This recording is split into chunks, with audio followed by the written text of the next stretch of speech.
This is how to factory reset, hard reset, clean and wipe a OnePlus N200. Let's get into it.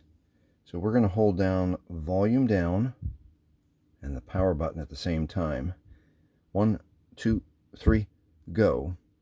And as soon as it vibrates, I'm going to let go right there, which is about the same time as the logo turning on.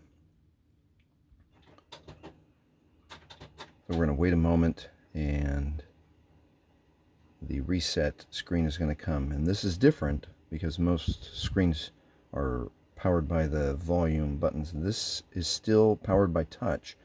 So I'm going to choose English. And I'm going to choose wipe data. And it gives a verification code. I'm going to type that in, 1266. And I'm going to confirm that I want to format the data. It's going to give the warning. All user data will be reset. If your phone is reset, you will need to enter the Google account associated with this phone to be able to use it again. I'm going to touch format.